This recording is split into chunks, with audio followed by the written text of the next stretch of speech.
The war of words between Washington and Tehran is growing even more intense. Just hours after President Donald Trump signaled that the United States could strike Iran again, and even seize the strategic Karg Island, a sharp warning has emerged from Tehran.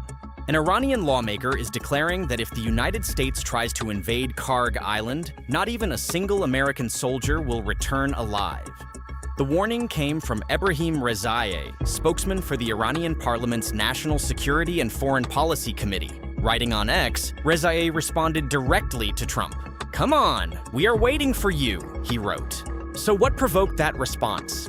Trump told reporters at the NATO summit in Ankara that the United States could hit Iran hard again, and claimed Washington could seize Karg Island if it chose to, boasting that Tehran could not stop it. Those are his claims, and seizing territory is a very different threat from striking it. But the choice of target is no accident. Karg Island is Iran's most important oil export terminal in the Persian Gulf, the single point through which the bulk of the country's crude flows to the world, and a strategic artery Tehran cannot afford to lose. The exchange comes at a raw moment inside Iran. The country's official state news agency, IRNA, reported that 8 members of the armed forces were killed in the latest U.S. strikes in the south. According to IRNA, the personnel from Iran's air and naval forces died in Bandar Abbas and Bushehr. The reported casualties have not been independently confirmed, but inside Iran, they are being treated as fact, and they have sharpened both the public anger and the official rhetoric that followed. And that rhetoric now includes a specific warning. According to Noor News, an outlet affiliated with Iran's Supreme National Security Council, an unnamed military source is claiming the armed forces are preparing what it described as a massive attack on U.S. military bases in the region. The report did not specify which bases could be targeted, and offered no timeline beyond saying the operation would begin shortly. It is important to be clear, there has been no official confirmation that any such strikes have been launched, but the fact that a Security Council-linked outlet is floating the threat publicly is itself a message. Some of the warnings are now coming through official channels, too. Deputy Foreign Minister Kazem Garibabadi said Tehran would take firm action to protect the country's national security, while Iranian officials accused Washington of violating the Memorandum of Understanding, describing the strikes as a breach of the agreement. The Khatam al-Anbiya Joint Military Headquarters went further, warning that the latest U.S. strikes would have consequences and that Iran's armed forces would deliver what it described as a crushing response. Diplomatic language and military language both feeding the same pressure campaign. On the ground, the escalation has not paused for the rhetoric. Iran's Mehr news agency reported that fresh explosions were heard in the port city of Bandar Abbas, the strategic hub that sits on the Strait of Hormuz and was among the locations reportedly targeted by U.S. airstrikes overnight. Bandar Abbas is one of Iran's most important military and commercial centers, overlooking the shipping lane that carries roughly a fifth of the world's oil. Every blast there echoes through global energy markets, and the reports go further still. According to Iranian media and regional reports, explosions were heard around Karg Island and other targets after Trump declared the ceasefire over, alongside the revocation of a temporary waiver that had allowed limited Iranian oil sales. It must be stressed that these reported strikes and the related claims have not been independently verified. But if attacks around Karg are confirmed, Washington would be moving against the very asset Trump publicly mused about seizing hours after he said it. Nobody wants to get into those boats and take drugs into. They're down 97%. And we're using the same thing for the mine boats. You know, they like to drop mines in. And we hit a lot of them last night, like 28. We knocked out 28 boats last night, little ones. That's all they have is little ones. Are you going to try to take out more tonight? Will we go tonight? You know, normally I wouldn't tell you. I wouldn't tell you, but you know what?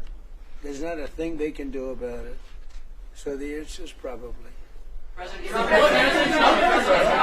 So you say that's terrible military strategy. He just said he's going to that. Yeah, because they deserve it. They deserve it. President Trump, what is the effectiveness of last night's attack? What message does that send with what's left of your body? Which attack are you talking about? The attack that you guys had on Iran last night. The strikes last night? Oh, I think it has a tremendous impact. Well, first of all, we took out additional, they were trying to rebuild their radar. and they had about 60% built. Now they have to start all over again. Look, we're not attacking at the highest level. The highest level of the bridges, which we can knock down. I would say in one day we knocked down every single bridge in Iran. There's not a thing they can do about it. Their electric manufacturing facilities, right? Their electric plants where they make their electricity in there. We will, if we have to, we'll take them out. I don't want to do that, but if we have to, we'll take them out. They have desalinization plants. We'll take them out if we have to. I hate to do that. That's probably the one I would like not to do least. We attacked Carg Island last night. We knocked out a piece. I said, don't touch the oil, because maybe we'll take over Carg Island. You know, we may take over Carg Island. There's not a thing they can do about it. But I said, don't hit the pipes. Just hit everything else. And they hit it. They may hit it again tonight. So, you know, as per your question, normally I'm not that way, but they really deserve it, because they're saying they want to make a deal, but they don't. You know, they asked for a timeout. They wanted to go to the funeral of Khomeini, and I said, give it to them. And they start shooting missiles. I mean, it was the craziest thing. Now, we did kill him, you know, so I guess you have to look at it that way, but the funeral took place, and they wanted to have a period of time. And they also asked that we not kill them. And we said, we're not going to kill you. They were worried we'd kill them during the funeral. I mean, if you can believe it, what a crazy... Did you ever think I'd be doing this for a living, Marco? Did anybody ever think I'm doing... Maybe Pete, but this wasn't supposed to be for me. Pete loved this stuff from day one.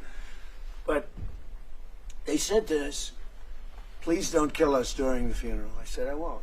And we didn't do anything. In fact, we made it safe for them, actually. And what happens? They try and knock out two ships, a Saudi and I guess Kuwait, right? Kuwaiti? Oh, no, Qatari. In addition, really three. So you had three of them. And it just, I don't know. I just don't know with them. A lot of people say they're very dishonorable people, and they can't keep a deal. So we'll see. Now, as to whether or not Steve Witkoff, Jared, and JD and everybody working on that will talk, I guess they can talk, but I'm not seeing it with them. With the people. My whole life is deals. I don't see it. I don't see it with them. And there may be a big attack tonight, and it'll knock out a lot of stuff. We don't knock out nothing. We knock out a lot. Pete, do you want to tell them about last night? Yes, sir. Last night, as you said, a lot of small craft that they were trying to harass shipping with, so that was a big part of what we targeted. Underground facilities where they were storing drones or missiles, coastal defense sites, radar sites, surveillance sites, anything used to harass shipping in the Strait of Hormuz. So anything they thought they had rebuilt or capability they were using was a target last night. And tonight, if we need to, on your order, Mr. President, we will hit even more and even deeper, because that's the consequence. And we may put down the blockade. We may put it back, the blockade. And it'll only be a blockade for Iran. Anybody else can have whatever they want. Now, of course, they'll drop some mines if they can, if they can do it. But it's hard because we're taking out those little boats now with the same weapon we used to take out the drug lords and the boats coming in by sea. Think of it, 97%. For years, we had fentanyl and all the other drugs coming in from different countries, including Venezuela. And it was, they'd arrest them, they'd bring them to a court, they'd be released, and they'd be back on another boat the next. 97%. What was done in the past had no impact. 97% drugs down coming in by sea. And now we're going to start doing it by land. The land is easy when we had to do sea first. And nobody, I think the 3% of the people that still do that, I think they're the bravest people in the world. And maybe we should probably give them a medal for bravery. Because and we're using the same exact missile to take out the mine drop. They call them mine droppers. But we have minesweepers. And one of the things that came up today is that European nations, the NATO group, they're sending minesweepers. We don't need them now. We have pretty much the mines that lit up, but they'll probably drop some more. They're evil people. They're sick people. They're mentally disturbed people. And it should have been done 47 years ago. Thank you, everybody. Thank you.